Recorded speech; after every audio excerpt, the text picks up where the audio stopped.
Kurt was a brainless Gojo rip-off who was kicked out of his adventuring party for being useless. However, his life changed when he discovered his SSS-ranked ability that allowed him to clap a dragon. Now all the baddies want a taste of his sword. It all began when the baddest adventurer group called Flaming Dragon Fang arrived at a city to defeat an S-ranked Fenrir. Unfortunately, the monster popped up from where Kurt hid and faced the party, causing Bandana to move swiftly using her ropes to bind the beast. She, however, got yeeted and plastered on the wall like tomato paste, but their healer quickly healed her, allowing her to actually use her brain, this time to attack, which had her binding it to a tree. Just then, the leader Golnova swung into action and one-shot the monster with his flaming sword. As expected, they became heroes of the town, although Kurt was more or less an NPC chore boy. He admired his teammates with all his heart. Later on during dinner, Kurt was happily slaving away for his party members when Bandana randomly told him he was fired. When he tried to clarify, Golnova told him he was more useless than feelings are to a one-night stand. While the plastic surgery priestess added that since there was a max amount of 4 members per party, they needed to boot him to make room for a powerful mage if they were to move up in the world. The oblivious fool even begged them to let him stay, which earned him a rib-crushing kick from the redhead with anger issues. Now a nobody with just 3 coins to his name, he found himself in a town and went straight to a job agency building where he found an hyperactive receptionist ready to interview him. She began inquiring his basic details, and when she asked his experience, Bro forgot to cringe and added Chore Boy for Flaming Dragon Fang Party to his CV. Surprisingly, she claimed it was good enough, and then told him about the aptitude test, which measured talent granted by God. Normally, talents were ranked from SSS ranked to G ranked, and the differences were so glaring as D rank swordsmen might as well be holding a stick while in a rank can cut steel. Unfortunately, all of Kurt's talents were the lowest of the low, but he seemed to be aware already. Since he was more broke than my gold digger ex, she felt pity for him and asked him to lift some bags. When he did, they sucked his mana and were so heavy, and she claimed his strength was enough to work in construction. He was then recommended to an engineer who tried hard not to profile his skinny looks. He told how to mix cement and plaster the walls in 3 sentences before disappearing, but Kurt was so much of a hard worker that when it was time for inspection, he had finished a large portion of the wall on his own. The engineer had to scream in shock, but Kurt started apologizing, thinking he messed up again. He was told to stop working for the day and paid part for the work done, and the brokey who hadn't seen such an amount of money in his lifetime overdid it the next day, finishing the entire part of the wall on his own. Stop it. Get some help. This got him fired, as the engineer claimed there won't be any more work for the poor workers to do if he kept working. He added that Kurt demonstrated SS-ranked skill, but Kurt just thought he did something wrong. He found himself back at the job agency where a client was looking for a miner, so he volunteered to take on the job. Once again, they told him to go fight with toy guns like the other kids, claiming he was too skinny to mine, but since the client herself was too broke to hire dwarfs, she settled for Kurt. Kershel, the receptionist, imagined how Kurt would be better off pimping at a brothel, which she would make sure to frequent, but she was cut short by her colleagues when she was handed Kurt's check of 200 gold from his previous construction work. She was so stunned that she tripped on the sandbags, which she soon learned were magic assessment tools that only got heavy when touched by people with incredible magic capacity, but didn't react to ordinary people like her. Back with the judgy client called Ulyssia, they arrived at their stop, which had only 1 tent, so Kurt pointed out he couldn't tempt the devil by sharing a small tent with her alone. He straight up rizzed her, causing her to blush like a tomato, so she tried to change topic by handing him his meal that made him so emotional since he was always the one cooking for people. At night, Bro couldn't sleep since his Bluetooth was trying to connect to her device, so he quickly went to sleep outside, not knowing that it was actually a test. 5 hours later. When it was time to mine, Ulyssia told him they were supposed to start digging for ores at random, but Kurt told her they weren't clueless airdrop bots. So he volunteered to show off his skills, and in a few hours, they found a bunch of gemstones. Ulyssia suggested they sell them, but Kurt told her they would sell higher if he made them into magic crystals. This surprised her, as only 10 magic craftsmen called Ateliers existed in the kingdom. But she became more astonished when he made one in less than a minute instead of the usual 1 hour it normally took. After he was done, Kurt stayed in the forest while she tried selling the crystal in town. However, since she couldn't say which Atelier-Meister made them, she pulled her old royal family adventurer pass and got permission to teleport to the capital. There she met Mimiko, who would buy them secretly at 20 silver per piece, but on a closer look, she realized they had so much mana in them and offered to buy each piece for 10 gold instead. She immediately brought a sack of coins since the quality was so impressive, but she asked Ulyssia to first promise not to sell the crystals to anyone else, since an item like that in general circulation would cause a lot of problems. Secondly, she asked who made them, but Ulyssia refused to say. She asked why she was monopolizing someone that powerful for her gains instead of giving him to the kingdom, but even after using her authority as a court mage to force her, she refused to talk. Seeing that she wouldn't budge, she told Ulyssia to at least make sure he remained in the kingdom and gave an offer to become a royal baron or a count if he decided to work for the royal court. After then, Ulyssia went to the guild to investigate Kurt, but Kershal wanted to blab about confidentiality, so she pulled out her expired royal crest. There she learned that although Kurt had G-rank skills, he seemed to be extraordinary everywhere apart from combat. She also told Kershal to deposit the money for the crystals into Kurt's account before heading for the forest, the next morning, only to discover Kurt had built a cabin on his own overnight. It turned out it was normal for people to build houses overnight in Kurt's village, but she kept wondering if she was tripping since the maths wasn't mathsing. At the other end, the flaming dragon Fang were getting their butts handed to them by a freaking stick monster, so Golnova took out his frustrations on their new Sakura Sari teammate. Meanwhile, Ulyssia informed Kurt about the position in the royal court, but Bro rejected it, saying that he preferred being a small fry who gets ordered around and wished Golnova would take him back.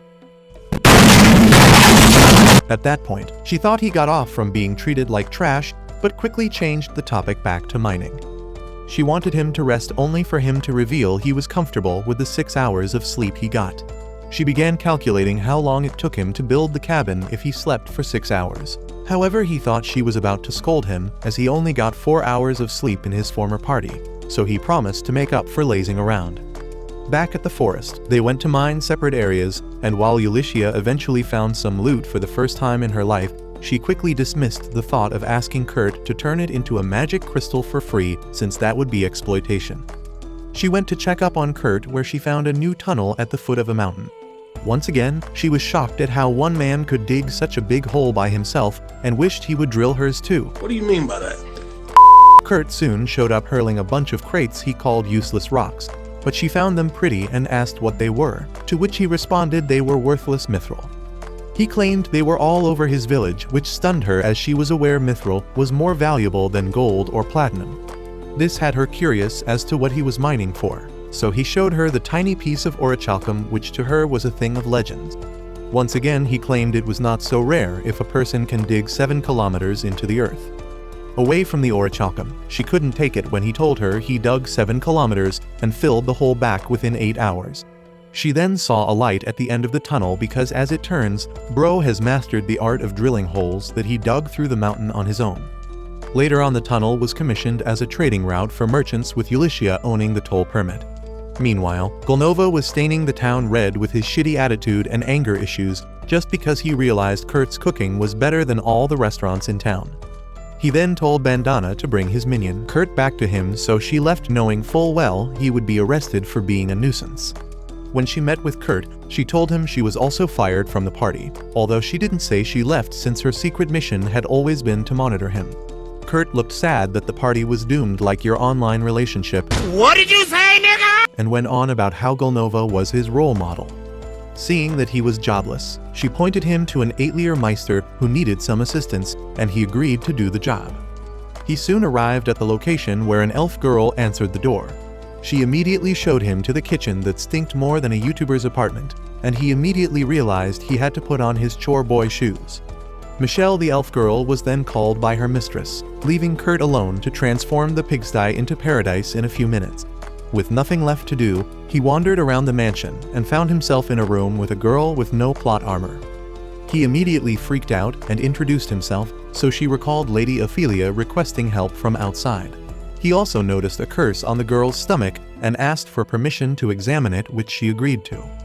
He noticed it was an advanced curse that had damaged her organs so badly and got an idea to prepare some soup to ease her pain.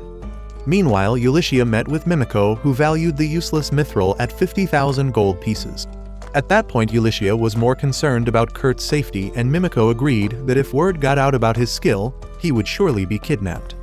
Back at the mansion, Lady Ophelia walked into Kurt cooking, so he immediately apologized for doing so without permission, adding that it was for the hungry girl he met.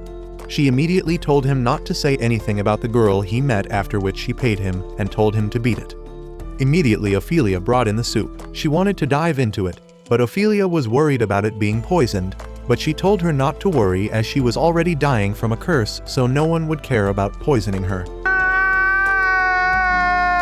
As soon as she started eating it, she collapsed, which frightened Ophelia. However, she soon got up and revealed she had been cured totally. At the same time, the people who cast the curse realized it had been broken.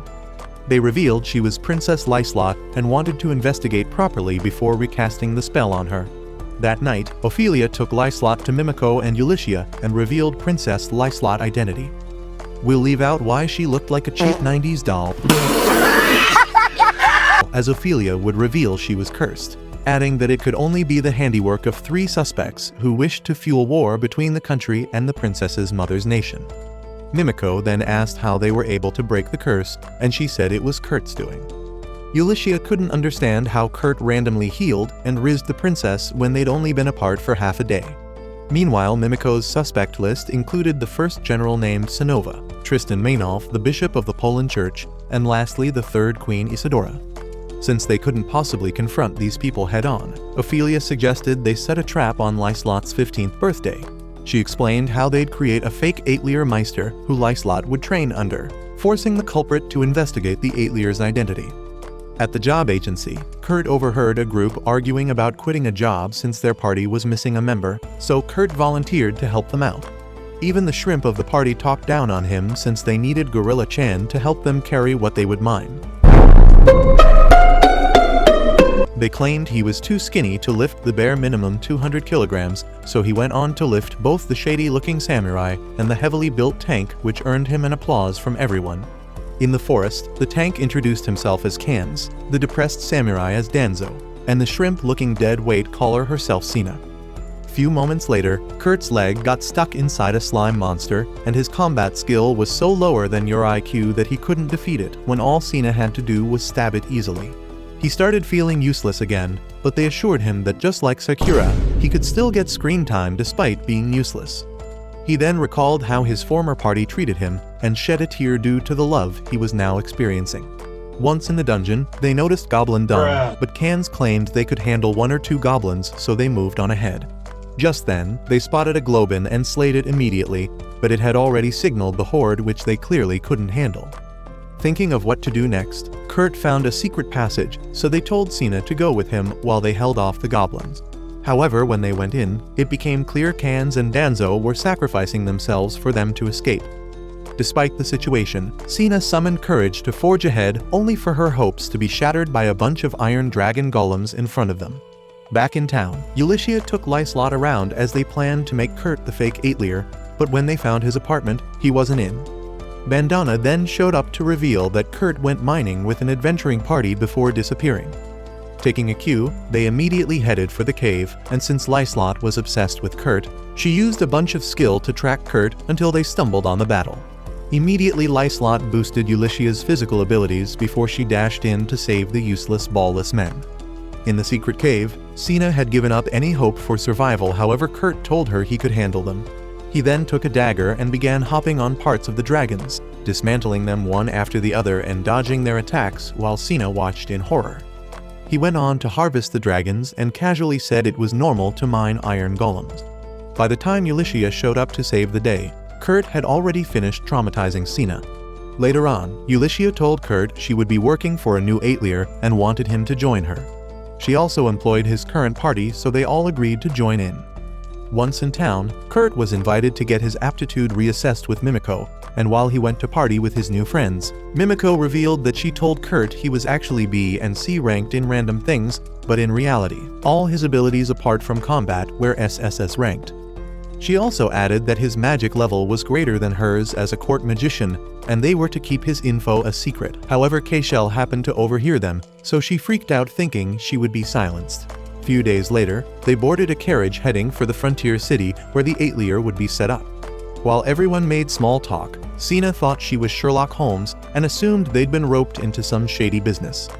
At the entrance of the city, Kurt became sad as he realized it was where he got fired in just 3 days after messing up fixing the wall. They soon arrived at an empty space which Ulysses declared was their new base, which had them totally confused. She added that they'll stay in an inn while Kurt would build the place on his own, shocking the F-rated adventurers. However, Kurt said he couldn't build it and the group immediately supported him, saying it was a totally outrageous request. But then he said he'd finish the place in 3 days instead. While they left Kurt to work, Ulysses sat the group down as it was obvious they had questions. Sakura the smartass revealed to the other members how Kurt defeated the iron golems on his own like they were a bunch of Legos. She asked Ulysses what Kurt was, so Ulysses began by showing off her expired trophy again, while Lyslot introduced herself as the third princess. Cans was about to stand in awe, but she told them to treat her normally. They then assumed Kurt was royalty, but Ulysses explained that they had no idea about his origin, but knew about his SSS-ranked ability. She also told them Kurt was the Atelier Meister, although this had been hidden from him, so Sina protested, calling them deceivers and exploiters. Cans had to calm Sherlock down, so Ulysses cleared the misunderstanding, and they all agreed to help. Later in town, Danzo met up with Bandana, who now worked as an informant, and she told him how their former teammates Bibanok sold them out, hoping they'll become goblin fodder. After paying, Danzo went to the bar where the bald-headed monkey was planning his next mischief. He immediately bolted, but Danzo chased after him and made him swear not to involve himself with their party ever again.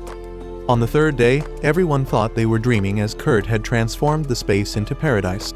They wondered if it was CGI because not only was the mansion luxurious, how the hell did trees grow and bear fruit in 3 days? As expected, the silicon-brained princess didn't care and called the place her love nest with Kurt. What? The interior was even more impressive as he created a water generator, constant electricity, and made all the furniture on his own, as if flexing on Minecraft.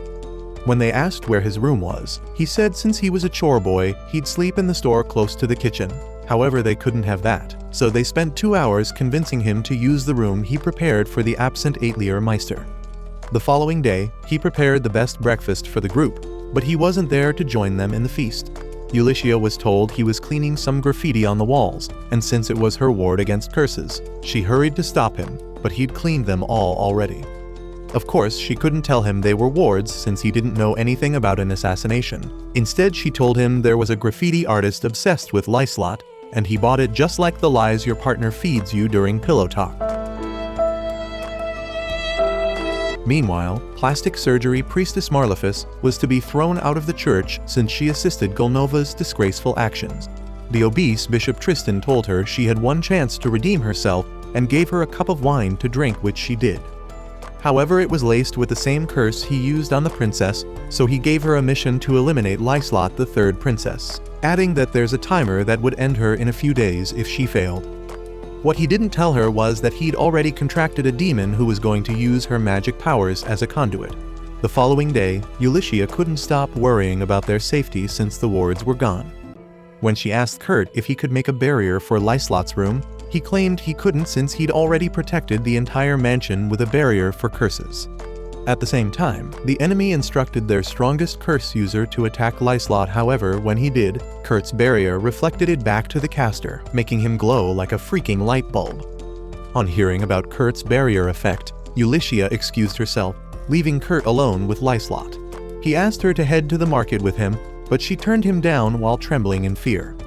That night, the engineer, who happened to be the general of the city, was standing guard on the wall when he noticed a horde of skeletons about to attack the city. Just as Ulysses and her team found the curse user still glowing after he was ditched by his comrades, Mimiko got a message from her intelligence about the incoming monsters. However, the general who was preparing to attack watched in awe as the skeletons got purified as soon as they touched the wall. Mimiko also got the information, and Ulysses immediately figured out it was Kurt's doing. Meanwhile, Marlefus had been milked dry by the demon, who didn't want to stop and suggested she used her soul as fuel to keep summoning monsters, and at that point, she knew the Golden Grill's obese fool had screwed her. Later on, Ulysses explained the situation to Kurt and said she planned to attack the ruin which was the source of the monsters spawning. She then went to get one of Kurt's high-grade magic crystals before meeting up with the general called Allraid along with Mimiko and Ophelia. Ulyssia proposed her plan to attack the ruin and even showed him her trump card, but he was still dissatisfied and insisted he went with her while Generic, his vice-general, leads a decoy group. Meanwhile, Kurt was feeling useless and uneasy and causally started making a dagger to take his mind off things. After finishing up, he called the sword a failure, but Lyslot happened to walk in, and since she liked it so much, he let her have it. He also noticed she was trying hard to smile and so wanted to ask her something. She thought he'd ask something romantic and started daydreaming, but he asked if her life was in danger, and she opened up that the monsters were after her. He recalled how Golnova liked making graffiti in caves and figured out Ulyssia must have gone there too since she told him something about an obsessed graffiti artist. So he told Lyslot that they would defeat the graffiti enemy together. At the gate, Ulyssia used the crystal to dispatch the monsters ahead, but it seemed more powerful than they'd anticipated. While the decoy moved out, they went on foot into the forest, only to be overwhelmed by a lot of monsters from all directions. A few hours later, Lyslot got ready, and since Kurt told her the knife activated a spell, she started waving it around like it was the Elder Wand. Meanwhile, Ulyssia and Allraid were still pushing their way through the monster who were spawning like ants in an anthill. While she was busy worrying about the diversion squad, Allraid got stabbed, which distracted her further, allowing some ugly demon monkeys to team up on her. Kenz then showed up from nowhere to save her along with Danzo and bleached Sakura, who was mouthing off like she was the one that found the ruin. Just then, Ulyssia used the last of the magic crystals to clear the path to the entrance, and before they went in, she handed Allraid one of Kurt's soup that healed him instantly, much to his shock, while the others told him it was normal. Together, they headed into the cave while slaying anything that dared attack them, and at the same time, the demon was enjoying milking every essence of Marlefiz's soul. With his magic, he watched as Generic used the crystals to delete his monsters from existence. He also realized that Ulyssia's team was approaching, so he went to face them himself since he was bored. When they got to a hall, they used a magic crystal on some small fries, only for the embodiment of ugliness to show up as the last boss. For some reason, Ulyssia wasn't scared of the Demon Lord and moved to attack with the magic crystals. However, it was like some pretty light show to the guy who claimed it would not be enough to exorcise him once.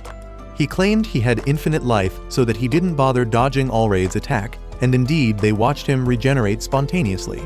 To frustrate them further, he showed them everyone suffering to protect the town and summoned even bigger monsters to bully them. The duo immediately chipped off his head, but he simply picked it up and fixed it like a light bulb, while jesting about how he'd rearrange the princess's innards like a world puzzle while they watched. At that point, Ulyssia was confused, knowing full well nothing they'll do would work. The Demon Lord was busy enjoying their fall into despair when Kurt Lyslot dug their way into where Marlefice was uninstalling slowly. She thought he had already figured out she was part of the assassins, but when Lyslot asked Kurt who she was, he claimed she was just a normal ex-party member. She had to confess what happened, but Kurt's brain kept thinking she was simply the graffiti artist and nothing more. The idiot completely ignored the villain and asked for the whereabouts of Ulyssia, which Marlefice pointed out for him, but instead of going, Lyslot offered to go in his place and told him to clean the graffiti Marlefice was lying on. She managed to convince the pea-brained idiot to stay behind, while Marlefice called him stupid in various forms for attempting to erase a magic circle with a mop only for it to actually work. Immediately, the demon noticed what had happened. It dodged the duo's attack as Marlefice was the source of his power. The smart-ass Ulyssia was about to use the magic crystal on him, but he hit it out of her hand instantly. To make matters worse, Lyslot showed up for free like it was Black Friday, so she got struck in the chest before anyone could react. As the demon was celebrating his free coupon, her corpse turned into butterflies as she revealed Kurt's sword had the power of confusion and could create illusions. He tried to attack again, but Lyslot made another butterfly clone, while her real body broke the magic crystal, which created a light that sent him back to the depths of hell, along with all the monsters he summoned across the land. Once the monster was gone, Ulyssia scolded Lyslot for offering herself to the enemy like a fool before they both thanked her for saving her life. Below, Marlefice was thinking about how she'd still die from hunger due to the curse, and when Kurt gave her food, she took it with the intention of tasting Kurt's fantastic cooking before dying. As expected, it was so sweet that it took some time before she realized the food had not only cured her depression, but also erased her curse as well. This made it clear that Kurt was the one saving their butts the entire time, and she burst into tears and apologized to Kurt. It was about to be a sweet reunion until Mimiko's ninjas dragged Marlefess away, and although she thought Kurt would save her, the oblivious boy just promised to gift her sliced grapes in prison. Together, they headed back to the city with everyone safe and sound, and Kurt admitted he was having fun for the first time in his life. That night he made lots of food for the injured knight, but he got worried they didn't like it, and even offered to make a more appropriate dish. However, Allraid assured him they loved it so much they focused on eating instead of talking. Lyslot also introduced Kurt to Allraid, who he initially thought was the engineer, and as they watched the fireworks, everyone noticed their wounds had healed, to which Kurt casually said was a normal thing to heal while eating. A long time ago, when Kurt was still little in his hometown, he approached a traveling merchant's daughter who completely ignored his overfamiliar gestures, as his Riz game hadn't downloaded yet. Bro was about to cry after being ignored by the purple baddie, so she took pity on him and told him her father instructed her not to speak to anyone from Haste Village, as they were all weirdos who he'd rather they didn't influence his daughter. She introduced herself as Hildegard, and soon a golem took both of them into the forest to explore. When she touched a poisonous berry, she suddenly collapsed, causing Kurt to go full pharmacist just to treat her.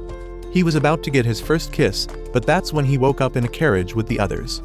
They eventually arrived at a village which requested for their help because they were having a drought despite having neighbors with abundant water. The bald, googly-eyed elder lamented how their neighbors refused to help them or even negotiate, which resulted in him calling for the Aetlirs. When Ulycia returned to base, Danzo reported that everyone had gone up the hill to care for some waterfowls owned by the elder who had a bad back. Ulycia decided to help negotiate with the neighboring village, but unfortunately they too were about to run out of water reserves. Just then, they got news of a commotion at the top of the hill, only to arrive there to find a large lake and Kurt causally sprinting from its direction. He was blabbing about how he noticed something was wrong and fixed it, and just then the two village heads arrived and started worshipping Ulycia for fixing their water problems. However, Kurt had no idea he was the hero. As they returned, they got a lot of gifts from the villagers, and although Kurt wished Lyslot could take some, Ulycia explained that she had a duty to report the monster incident herself. In the capital of the region, she and Allraid visited a sleep-deprived dwarf called Margrave Takone. Takone asked what the princess wanted, to which she replied that she wasn't there as a princess, but as part of an Aetlir. She understood that Takone had great influence but relied on others for finances, which granted him connections to the royal family and their neighboring empire, so he'd want to be on her good side. Just then, Takone inquired about the magic crystals that were very effective in their victory against the monsters, but Lyslot immediately downplayed their potency so Kurt won't get roped into his schemes. He then went on about how the frontier town was nameless since they didn't have a mayor, and since they are part of his domain, he suggested that it be named after the new Aetlir who would become its mayor. It was obvious he wanted the identity of the Aetlir Meister revealed, and when she said she had no authority to decide such a thing, he put her in a bind by calling for Allraid to support the hero that saved his knights. She prayed he'd read the room and refused, but the clueless muscle brain supported the Margrave. When she refused his proposal again, Takone argued that the Aetlir Meister might be flawed, and before she realized, she ended up glazing Kurt so much that she unknowingly agreed to his proposal. Back at the mansion, Lyslot and Ulycia tried to find someone to act like Kurt. However, Lyslot went on about how her beloved Kurt was irreplaceable. Meanwhile, Mimiko was having a hard time as she explained to Ophelia how they found Bishop Tristan dead. They surmised that the church assassinated him, unknown to them that Marlefess was still a loophole that could expose them. Just when they tried to figure out a way around Kurt's appointment as mayor, Mimiko's intelligence revealed that the waterfowl egg Kurt received from the village had hatched into a child. To make matters worse, she looked like a 3-year-old child and even called him Papa. Ulycia made them understand that she must be a type of monster that can shape-shift, and it may be hostile in the future. She asked Kurt to hand it over so she can dispose of it, but Kurt the goody two-shoes begged her to stop. She wasn't going to budge until it called her mama, which triggered the tsundere in her as she started imagining sus things. Lyslot started suspecting that she and her beloved Kurt might have secretly done some yoga sessions together, and when she grabbed the child, it called her mama, causing her brain to freeze, and she dropped it, but she was saved once again. Cans then suggested they all take care of her, and seeing her smile, she couldn't bring herself to become a villain. The next thing to do was to name her, so Lyslot and Ulyssia started bickering about using their initials together with Kurt's name. When the child woke up, she made them stop fighting and Kurt suggested they call her Akiri, which means a connection between all of them. That night, Mimiko's spy came to the house and Ulyssia had already prepared Akiri's hair and saliva samples to enable them to investigate what she was. By the next day, they had made a playroom for Akiri which doubled as a prison with no windows, mithril-plated walls, as well as a door that can't be opened from the inside. Since Ulyssia and Kurt had work to do, they told her to stay with the others. However, as they traveled in their carriage, they heard her voice and found her chilling inside the carriage. Just then, one of Mimiko's spies showed up but disguised herself to fool Kurt. While she went to meet the person, Kurt was glazing Ulyssia in his mind since she let them keep Akiri. As they talked, an old man showed up blabbing about how they must defeat the demon lord in his land, and they accepted. The old man called Kurt a hero and the rest. His underlines, however, Ulyssia quickly pointed out that demon slaying wasn't the mission they were hired for. In the confusion, the chief's daughter-in-law showed up and said her father was role-playing Gandalf and had a few screws loose. She introduced herself as Mary, the actual client, before asking why the Aetliers sent a newlywed couple and their kid. This shocked them, and while Akiri was happy, Ulyssia was tomato red that she froze up your Android phone, making Kurt assume she didn't like them referring to her as his wife. Kurt then asked what the mission was about, so Mary explained that the pigs in their farm weren't eating well. At one glance, Kurt surmised that it must be due to heat exhaustion, and promised to prepare a special feed that will cool them. She then left to take her mad father-in-law for his evening stroll, and when Kurt turned his attention back to Ulyssia, she hadn't moved an inch.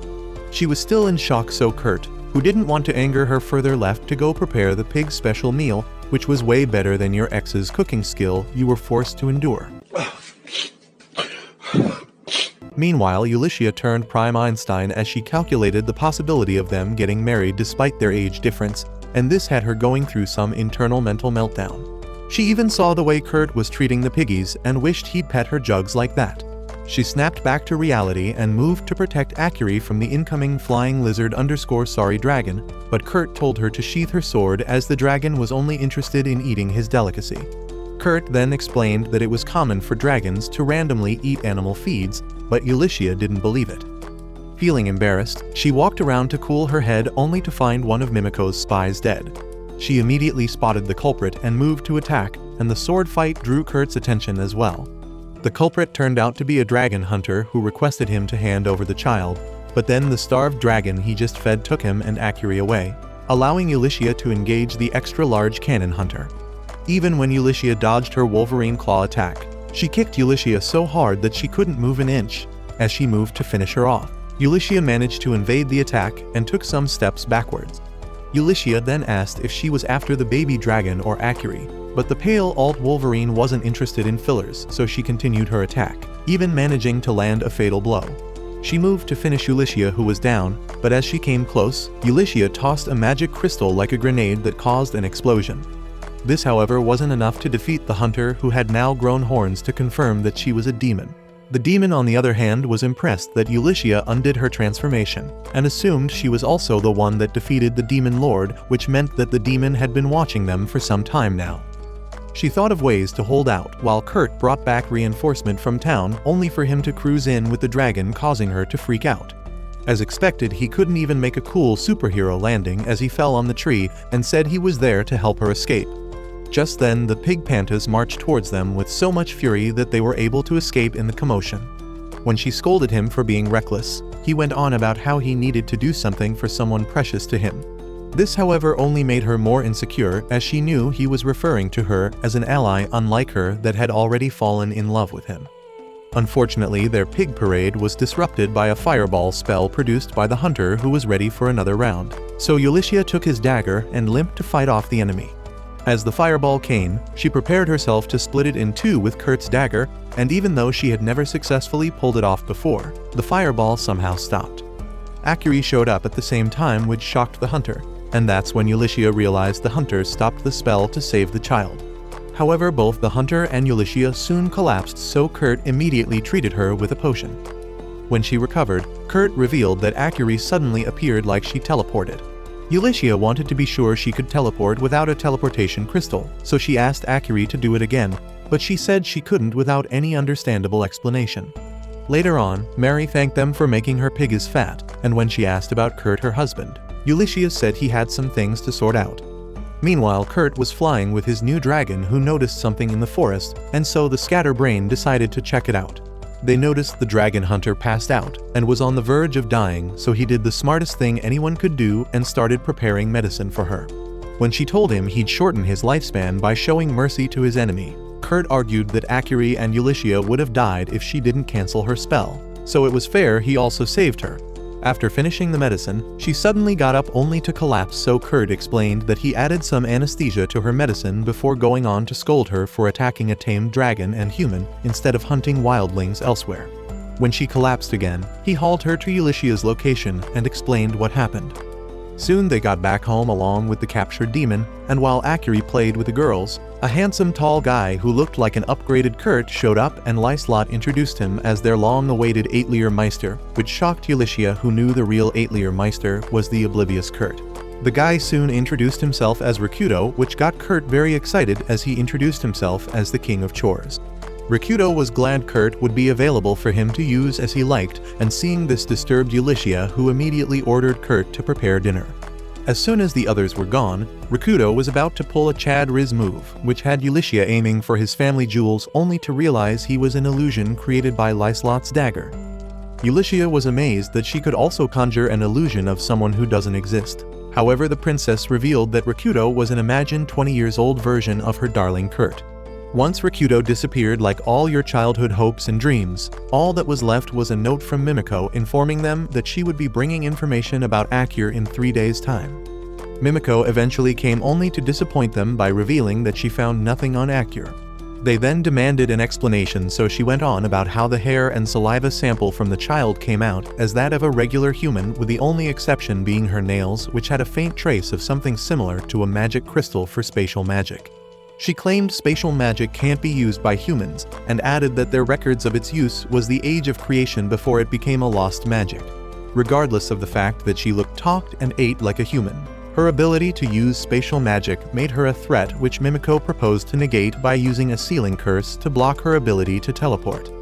Kurt, however, refused, stating that since she wasn't afraid of him despite his abilities, she should treat Akir the same way regardless of her true identity. He added how she was even worried about the dragon hunter to prove that she is kind-hearted, and when the rest of the group supported his claim, she dropped the matter. Moving on, she wanted to meet the captured dragon hunter, so Kurt begged her not to imprison her. However, Mimiko scolded him for being naive about a demon. Once there, Mimiko tried to interrogate the demon, who immediately tried to roast her to crisp, but the room restricted her fire magic. She refused to answer any questions and said she'd only talk to the one who defeated her, so they brought Kurt in as well. Of course, the idiot was asking about her well-being. Oh shit, here we go again. And if she'd eaten, but the demon ignored his small talk and asked about Hildegard, who Kurt recalled as the merchant daughter that visited his village. When the demon asked if Hildegard was wearing a griffin crest, Kurt recalled that she wore one when they met, and this prompted the demon to reveal that she wanted to save Lady Hildegard. She added that Hildegard was being held captive at Margrave Takon's castle, and on hearing this, Kurt wanted to spring into action like he could even defeat a slime, but Ulysses told him to take a chill pill.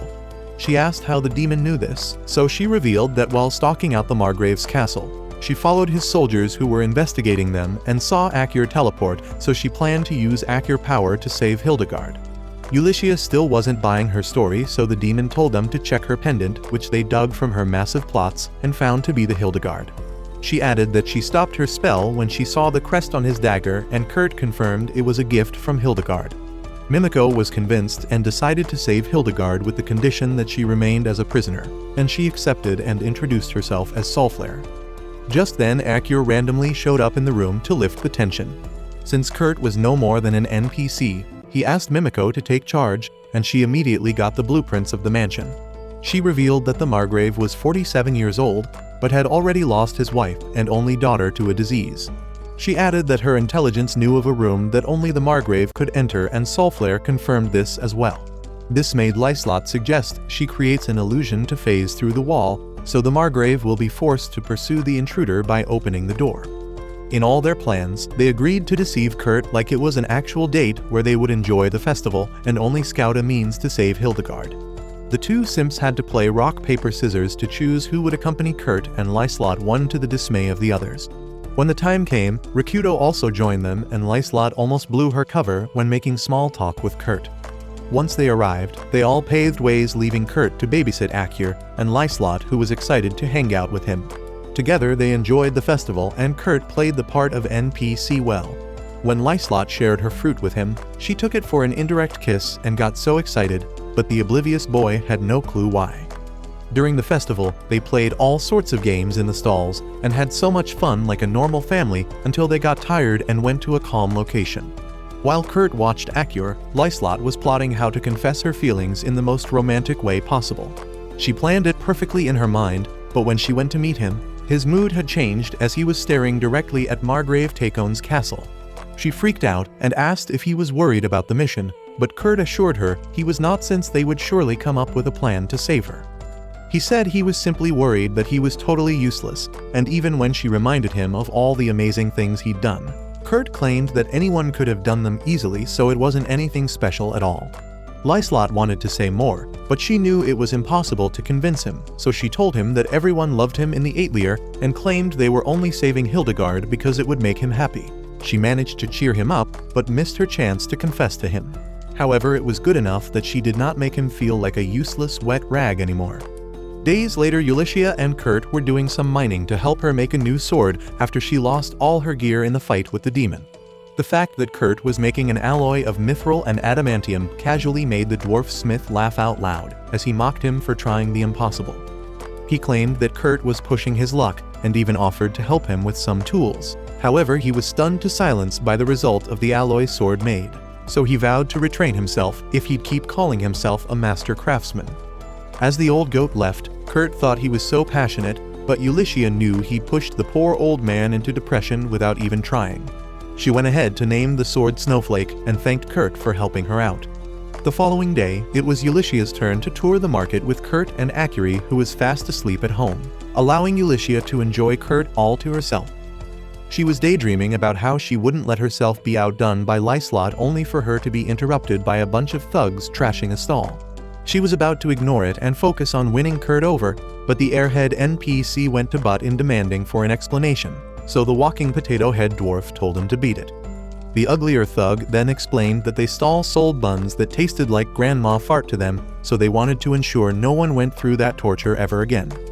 For some reason, Kurt decided to purchase a piece for 1 copper coin, which he paid for, and when he tasted it, he claimed it was too good to be sold. That cheap potato head called him a fake food critic as he pushed his bleached head away. They were about to bully him until Ulycia revealed he worked for the Atelier, which had them soiling their pants, so they made a silly excuse before turning tail. Kurt immediately noticed the stall owner was injured, but when Ulycia advised him to use his portions, he said he was too much of an amateur and opted to take him to a nearby hospital on his own, leaving her feeling hurt and abandoned. Just then, she noticed one of Mimiko's phantom posing as a street hawker, so she approached the spy, who revealed how there was a food competition happening soon in the festival, and although the Gargel stall had always won, they were desperate since a new bun stall was selling a lot, so they paid thugs to chase them away. Just then Kurt returned and explained how the owner won't be well in time for the competition, and seeing how much it meant to his child, Kurt begged Ulycia to help out. The fact that her date had ended prematurely caused Ulycia's heartbreak, but she couldn't refuse Kurt, so she swore to deal with the evil stall. The owner's daughter revealed how the thugs had already destroyed their ingredients, but Ulycia cheered her up before asking Kurt to do his thing. Eventually, they decided to try their best, so the girl introduced herself as Luna and watched how the two adults were overzealous for some reason. Meanwhile, the villain stall called the Gargel restaurant had a bunch of people praising their meals, and the owner smirked, knowing full well he'd already bribed the judge. Just then, news of the full moon buns started spreading so much that the Gargel boss had to see what was happening for himself. While he was shocked they were even in business, he wondered how a hot spring suddenly showed up beside the stall. He tried to distract the judges, saying the buns were black, but Lun was smart enough to show up, and with their best product, which was indeed black, but when they tried it, it turned out to be all about the insides rather than the appearance. The Gargel boss was forced to have a taste, and even he couldn't fake how delicious the buns tasted. Ulysses also showed up to explain how they made their buns fluffy, attributing it to the effect of a hot spring. Of course, they claimed it was impossible to dig the ground and find a hot spring in a day, but Ulysses told them it was normal if the person worked for an atelier. He then switched up and claimed they couldn't have obtained a permit from the Margraves so fast. He planned to report them to the authorities, so Ulysses showed him the permit they easily got thanks to Lyslot's influence. As icing on the cake, they planned to make the hot spring a tourist attraction, which meant that every noble in the city would have their attention. At that point, the Gargel boss reminded the judge about the stacks of money he promised to pay, but the guy told him to shove his donuts in the trash before running away. The Gargel boss then noticed the useless thugs he hired, so he approached them to finish their job. However, it was all an illusion to get him to confess to his wrongdoings. Ulysses showed and made him admit he used some ingredients from the Margrave's kitchen and also added some additives to gain more customers. She listed a bunch of illegal things he'd done and revealed how Lyslot turned into him to easily obtain info from his subordinates. To save his skin, he tried to attack Lyslot the princess, but he was bodied like a sack of garbage and charged with treason. Once he was dragged away, Lyslot teased her for missing her chance for a date with Kurt, but the simp said she was happy she made Kurt smile. That evening, information reached the Margrave about Gargel boss's misdeeds, and it was added that all the staff that worked with Gargel had been arrested with him. They were now left with the dilemma of hosting the princess without their main chef, so the assistant suggested they invite the stall that won the competition to Cather for the event. With the groundwork laid, the team prepared their plan to rescue Hildegard from the secret Margrave room, while useless Kurt was on chef duties with Accurie. With Kurt gone, Lyslot undid her illusion spell before revealing herself hiding behind.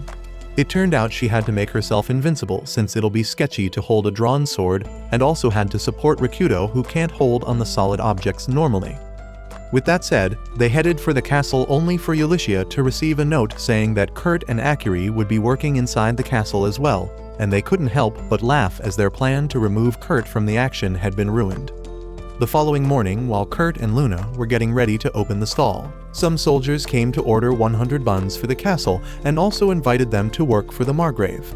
Seeing as Luna couldn't leave the stall unattended, Kurt volunteered to go with them and even gave the soldiers some test samples which put them all in Cloud 9. They ended up falling asleep while standing until Kurt woke them, saying the buns probably relieved their fatigue after working non-stop patrolling the festival area. As he followed them to the castle, he then realized the castle was actually for Margrave Takon, where Hildegard was kept prisoner. Once inside, he freaked out when they told him the buns were for the princess because he made them in haste, but the butler assured him there was no problem as long as he hung around in case he'd be needed. Meanwhile, the cholesterol daddy was busy glazing the princess, whose eyes were bigger than a well-fed hen's egg. Lyslot played along with his small talk, and Ulysses, who was standing guard, prayed that Kurt wouldn't do something uncalled for. And she was right, because the dumb idiot kept staring at a black door like it was a girl in his virgin fantasy, that even Accurie noticed that he was distracted, so she asked what was wrong. He then told her that his friend might be behind the door, and that he can't get in. She immediately warped them inside, and they appeared in a passage behind the door, and while Kurt was shocked she could also teleport someone else. He didn't want to put her in danger, so he asked her to teleport them back, but she claimed her juice had finished. Accurie began to cry since she had got them stuck, but her noise got to someone behind the golden door who asked what they were doing there. Immediately Kurt confirmed it was a woman's voice. His virgin instinct kicked in as he turned into a professional thief that could crack an impossible safe. He finally got past the door only to find an expired grandma staring at him. Back at the sitting room, the Margrave asked Rikudo to become the viceroy of the town, but he told him he had some questions to ask him in private before he could accept the role. With this said, the fake Princess Lyslot left the room to fool the Margrave, leaving Rikudo to ask him what he truly wanted from him as an Atelier Meister. On hearing this, he asked Rikudo if he was interested in eternal youth, to which he said it was of course the ultimate goal of every alchemist or magician. Takon claimed it had been difficult for humans to achieve, but not the case for demons or elves. He claimed that humans once tried to transplant cells from other races, but Rikudo immediately cut him short as it was a failed human experiment that had been banned many years ago. Back with Kurt, the old lady asked them to come in, which wasn't suspicious at all, but Accurie didn't care as she came close and noticed the woman was sick, causing her to offer the buns Kurt made. When she ate it, she claimed her taste buds were supposed to be dead, but she found the bun delicious. At this point Kurt noticed she was old but acted like a child, to which she replied that only a celebrated mage would be able to notice her appearance was a lie. However, Kurt claimed he was nothing but a chore boy, and even though it sounded absurd, she moved on and asked him to save someone below her room. It turned out to be Hildegard, so Kurt immediately moved into action by explaining how he planned to dig the floor by shaping the bread into a shovel. The old woman wondered if his hair dye got to his brain too, but assured him that there was another way via the basement, which she opened. Back in the room, Takon was still glazing Rikudo, claiming that his Atelier can surely produce the required result, but the princess pushed it further by making Rikudo ask why he seemed in a rush despite knowing that he might be punished if anyone found out. The Margrave was however smart enough not to reveal who he wanted to use the drug of eternal youth on, so they moved on with the plan to cause a commotion, which had Ulyssia reporting how some thieves fought with her and headed to the kitchen like they were searching for someone. On hearing this, he asked them all to stay in the room while he left in a hurry, not knowing that Lyslot was behind him. He soon arrived at the room and started yelling his supposedly dead daughter's name, and even crawled into the vents where she led Kurt through. Meanwhile, Lyslot decided to play detective as she discovered a white strand of hair, which made her try to sense Kurt, but she also realized that although Kurt was in there, the hair was too long to be his. At the other end, Kurt arrived at the room Hildegard was being held in, which was filled with chains and an activated magic circle with her in the middle. She recognized Kurt, and the old lady even helped unbound her, leaving her totally stunned. Kurt also noticed she hadn't changed a bit and wondered how he could riz her since she hadn't developed any visible plot. The fool ended up spitting out rubbish like she hadn't changed one bit, which earned him a punch on his face as the calm girl suddenly lashed out and reminded him how he fed her a drug that made her stop growing for eternity. She was beating the hell out of him, asking how he'd make it up to her when Akiri called him Papa. This further triggered her as she claimed he went ahead to make babies while he made her an everlasting lowly. Kurt had to explain that he got her from an egg, and surprisingly, she didn't seem surprised. She asked for food and the idiot gave her bread that nearly destroyed her teeth. With this, Famil learned that Kurt could make the eternal youth drug, but when Hildegard asked him to, he claimed that he hadn't seen the plant since he last used it. Famil even praised Kurt for being able to sense who she really was, but Kurt had zero idea and was even managing to put 2 and 2 together. By the time he finished, the Margrave had shown up, and when he accused Kurt for being a thief, Kurt started scolding him like he had any right. He claimed he was a father too and went on and on about morality until he derailed and started talking about how he came to the conclusion that he wanted to make his daughter young forever, so Famil got rebellious and drank a drug to make her age, and this made him lash out too, so he kidnapped Hildegard, who doesn't age, to suit his fantasy, and even made her his daughter. He ended by saying he was a degenerate small plot lord, which shocked everyone present, but bro wasn't done cooking thrash, as they all watched him go on and on about things that wouldn't even happen in Game of Thrones. That's when Hildegard shut him up with a paralysis spell and asked Famil if she was sure she wanted her to end her degenerate father's life. How did they go from a loving family to murder in a blink of an eye? Leave a comment to know what happens next, and also check out this video if you like anime recaps like this.